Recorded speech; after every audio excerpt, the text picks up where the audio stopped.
السلام عليكم، ازيكم عاملين ايه؟ يا رب تكونوا بخير. النهارده هنتكلم عن الهوامش المرجعيه او الفوت نوت. ازاي اضيف فوت نوت او هوامش مرجعيه او توثيق؟ التلاتة على فكره بنفس المعنى. يعني ايه فوت نوت او هوامش مرجعيه او توثيق؟ لو انت عندك كلمه معينه وانت عايز تشرح الكلمه دي، او لو انت عندك كلمه وانت جايب الكلمه دي من مرجع او من موقع وانت عايز تذكر اسم المرجع والموقع ده، بتلاقي كتير وانت بتقرا كتب بتلاقي هنا رقم عند الكلمه وتحت شادة سطر كده او شادة خط وشارح الرقم ده، يعني رقم واحد وشارح الكلمة دي. طيب ازاي بقى اعمل الكلام ده في الوورد؟ حدد الكلمة اللي انت عايز تشرحها او توثقها في الوورد، وبعدين روح قائمة ريفرنسز، هتلاقي في حاجة اسمها insert footnote، دوس عليها. اول ما بتدوس عليها بيتعمل حاجتين اوتوماتيك. الحاجة الاولانية بيتكتب لك هنا رقم واحد، والحاجة التانية بيشد خط كده وبيكتب واحد وجاهز ان انت تشرح الكلمة دي.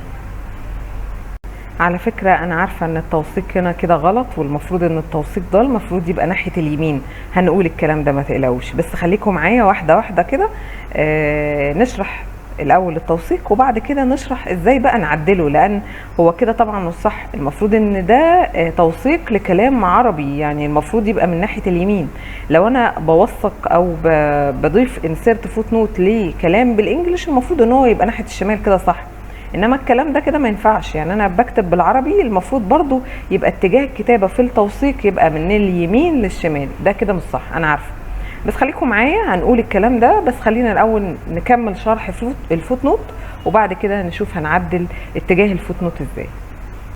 طبعا يستحسن لو انت لسه حد مبتدئ في الوورد، اكتب الوورد عندك، اكتب كل الكلام او كل المستند بتاعك وخلصه خالص ونسقه وتمام التمام، وبعدين ابدأ بقى ضيف الفوت نوت بتاعك. انا عايزه اضيف الفوت نوت على الكلمة دي فهحددها، وبعدين هروح قائمة ريفرنسز، وبعدين خلي بالكم المفروض ان هنا رقم واحد. بصوا ايه اللي هيحصل اما هضيف فوت نوت. ايه اللي حصل ان اداني رقم واحد للكلمة دي ورقم اتنين هنا اتعدل. على فكرة الوورد شاطر وفاهم وعارف كل حاجة، ما تقلقش من اي حاجة في النقطة دي.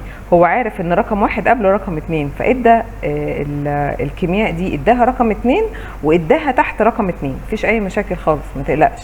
طيب انا اديت الكلمة دي توثيق، هنزل اوثقها تحت واظبطها، وبعدين اطلع انقي كلمة تاني، وبعدين مثلا انا عايز اشرح الفيمتو، وبعدين اضيف insert footnote. هو عارف ان الكلمة دي ما بين الكلمة دي والكلمة دي، فما فيش مشكلة خالص. هشرح الكلمة دي زي ما انا عايز او هوثقها، سواء الكلمة دي عايز اشرحها او عايز اوثقها. انا اشوف انا جايبها من انهي كتاب او من انهي موقع، او الكلمة دي محتاجة ان انا اشرحها لان ليها معنى مثلا كبير شوية، فبنزل بشرحها تحت. طيب الكلام ده جميل وكل حاجة، بس انا في عندي مشكلة كبيرة ان الهوامش المرجعية او الفوت نوت جاي لي ناحية الشمال، وانا اساسا المستند بتاعي ناحية اليمين. على فكرة انت ممكن تغير لغة الكتابة، لغة الكتابة مش هي المشكلة. يعني انا ممكن اعمل لغة الكتابة يمين او عربي وبعدين اكتب، مش هي دي المشكلة خالص. المشكلة ان انا دلوقتي الفوت نوت ده او الهوامش المرجعية من ناحية الشمال، اتجاهه غلط. انا عايزة اظبط اتجاه الفوت نوت ده. اظبط اتجاه الفوت نوت ده ازاي؟ الموضوع سهل وبسيط، امشي معايا الخطوات واحدة واحدة. هتروح كده تحدد الفوت نوت اللي تحت ده، وبعدين من قائمة هوم هتعمله اتجاه اليمين مش الشمال. غير اتجاه الكتابة لليمين. انا عارفة ان الدنيا باظت، ما تقلقش، خليك معايا واحدة واحدة. يبقى انا كده ظبطت اتجاه الكتابة، بس الخط ده لسه زي ما هو من ناحية الشمال. اعمل ايه؟ روح قائمة فيو، هتلاقي في حاجة اسمها درافت، دوس عليها، وبعدين ريفرنسز، وبعدين قول له شو نوتس. هتلاقي في كلمة فوت نوت ظهرت تحت وجنبها سهم. افتح السهم ده واختار فوت نوت سيبريتور. فوت نوت سيبريتور احنا كده هنغير اتجاه الخط او الفاصلة دي، الفاصل ده يعني هنغير اتجاهه ازاي. روح بقى بعد ما اخترته من هنا، روح قائمة هوم وغير اتجاهه اكنك بتغير اتجاه الكلمة بالظبط. بعد كده رجع كل حاجة في الوورد زي ما كانت. انا عايزة الورقة بقى ورقة عادية في الوورد. هنرجع الكلام ده ازاي؟ من قائمة فيو هتروح لحاجه اسمها برنت لاي اوت، دوس عليها هتلاقي ورقه الوورد بقت ورقه عاديه، وهتلاقي كمان اتجاه الفوت نوت بقى مظبوط. من الحاجات الجميله في الوورد وفي الفوت نوت بالذات، الفوت نوت بيبقى فاهم ان الكلمه دي معناها تحت.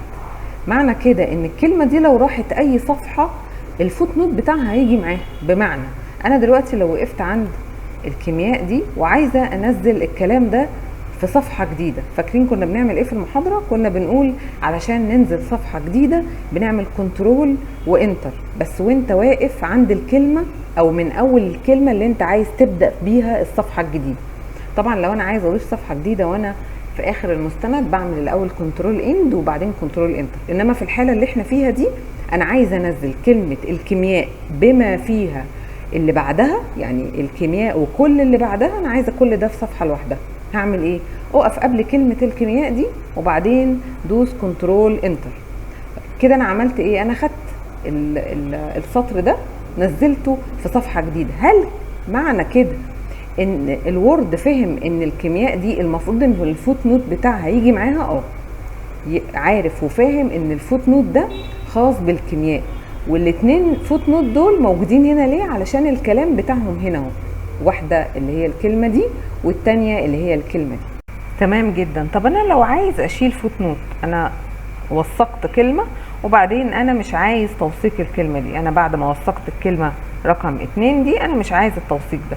طب اعمل ايه؟ روح عند رقم 2 اللي بعد الكلمه ويحدده، حاول تحدده بالراحه كده، لو ما عرفتش قرب الزوم شويه في الورقه وبعدين حدده كده ودليت من لوحه المفاتيح.